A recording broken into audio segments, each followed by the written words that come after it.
When I was in college, I attempted taking organic chemistry. I remember clearly that first day of class, listening as the professor began to teach. After his very first explanation, I was utterly lost and confused. But I kept hoping that something would click. I hung in there, taking copious notes as the professor moved swiftly through our review. The other students seemed to comprehend what was happening. They raised their hands and asked intelligent questions. And there was this moment where I was starting to get it. I caught a little glimmer of understanding, but before I could lock it down, we were on to the next concept at breakneck speed. And by the end of 2 weeks, I knew that not even a tutor could save me. My half-hearted dreams of pursuing a career in medicine swept into oblivion as I made my way to the registrar's office to drop the class. I wonder if some of the folks listening to Jesus in today's gospel felt as lost and confused as I did in organic chemistry. Luke tells us that Jesus made his home in Capernaum, traveling up and down the countryside, healing the sick and injured, the possessed and paralyzed, making the blind to see and the deaf to hear. I imagine all those liberated souls free from disease and distress, leaping for joy. I imagine their families and their friends as well, the ones who cared for them and suffered along with them, their eyes brimmed with tears, marveling at these miracles. Everywhere, something has shifted with Jesus' arrival. Something is being made whole, and they are a part of this great unfolding. The air is thick with hope and possibility as great swarms of people follow Jesus to an open field and sit themselves down, ready to listen and learn. Notebook out, pencils ready, all ears and excited. But then Jesus starts talking and saying the most incomprehensible things. His teaching, perhaps as confusing as organic chemistry was for me. These teachings, and those that follow will later be called the Sermon on the Plain, and they are some of the most challenging and perplexing teachings that we as Christians are asked to wrestle with. With the Beatitudes, Jesus turns the world upside down, proclaiming to us something that on the surface doesn't make much sense. How can it be that the poor, the hungry, the despairing, and despised are blessed? After all, we spend a good deal of our time and energy doing our very best to avoid those things.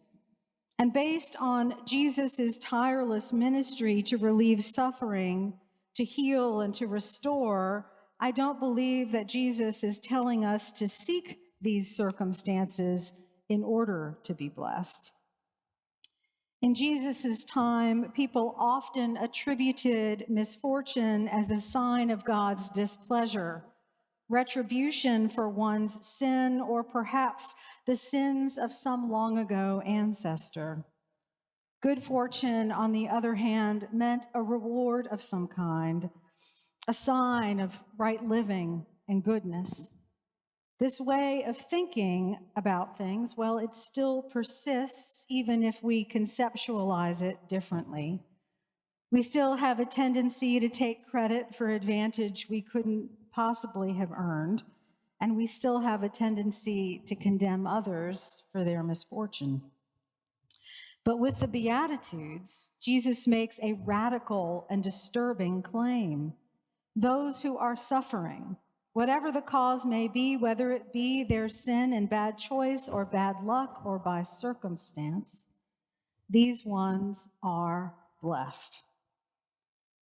I suppose that sometimes the most difficult times in our lives can usher in a connection to God and a hard-won wisdom that can transform us. Indeed, at the bottom of endless sorrow, with God's love, there is a cradle of brightness, so warm and sweet as to take your breath away. And in the struggle to obtain and stretch meager resources in order to survive, one may ascertain the only needful thing, and with it, a hidden abundance.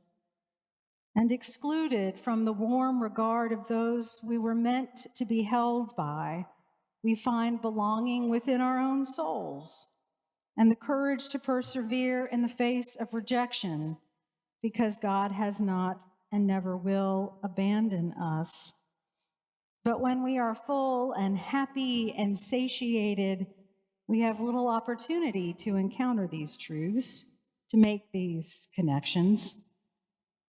Even so, my understanding is like that fleeting moment in organic chemistry when for a flickering moment it sort of makes sense.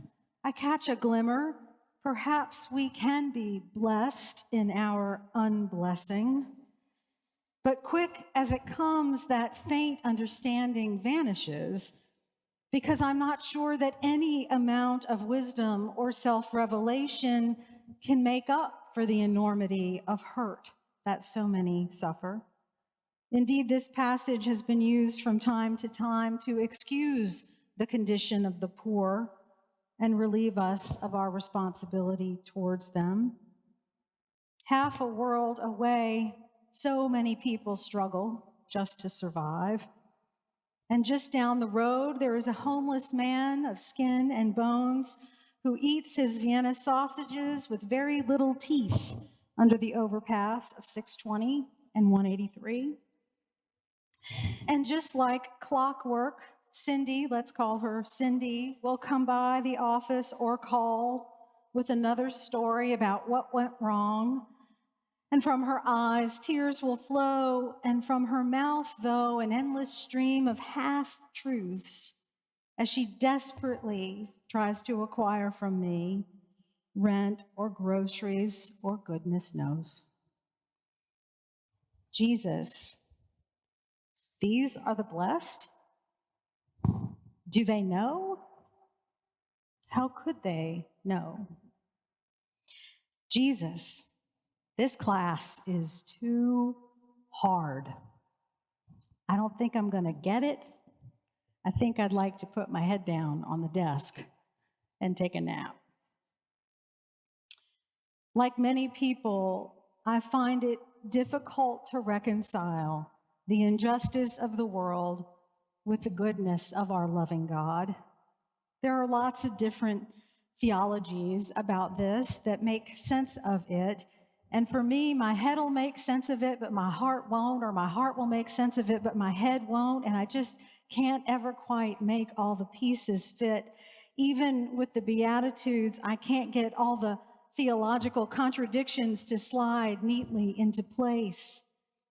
A paradox by its nature is a self-contradicting statement that cannot be fully resolved. Jesus proclaims a truth beyond what I can comprehend, beyond what I think most of us can comprehend. Blessed are these, so blessed, so beloved, that Jesus will give his life for their and our salvation. I cannot understand it, but perhaps by faith I can receive it. In faith, I can take Jesus at his word. To everyone who suffers, who lacks, who is cut off, Jesus says, you are blessed by God. You are God's beloved. You matter. And as a follower of Jesus, I must try by faith to live into this truth. They are blessed by God. They are loved by God. And so I will do my best to bless and love them too. The cause of their condition is not the take-home lesson, nor is whatever spiritual benefit they might attain by way of suffering. Rather, it is their identity as God's beloved and blessed. They are not as the world sees them. They are as God sees them. As I seek to follow Jesus in my life, as Paul prays in Ephesians, may the eyes of my heart be enlightened so that I may see also. You know, when class leaves us baffled and the professor is hard to understand, when the theoretical or theological leave us confused, perhaps it is best to head for the lab. For it is in practice, in the process of interacting with the elements, that those chemical concepts can finally come to life. And it is in practice, in the process of doing our best to love our neighbors, that God's truth comes to life. How we live out this unfathomable, paradoxical gospel reality, this is what matters to Jesus. He follows the Beatitudes with these words, "But I say to you that listen, I say to you who have received this truth, love your enemies, do good to those who hate you, pray for those who abuse you, turn the other cheek, do not meet violence with violence. Give generously, share what you have. To the broken and the blessed, as one who is both broken and blessed, do unto others as you would have them do unto you." Jesus invites us to see every neighbor, despite evidence to the contrary, their secret identity, the truth of who they are to God, and then for us to act accordingly. To see and to act in this way towards another is to confer blessing, and to be seen and acted toward as if one is a blessing, more than a burden, more than a broken thing in need of fixing, but a blessing is to know the love and power of God. Beatitude is the love that is made possible when human beings dare to see with the eyes of God. So, my friends, let's head for the lab to practice beatitude, to love one another wholeheartedly, and to proclaim to each other and the world that for as difficult as the world may be, and as people can be, and as hard as it is to love sometimes, we will never drop the class. Amen.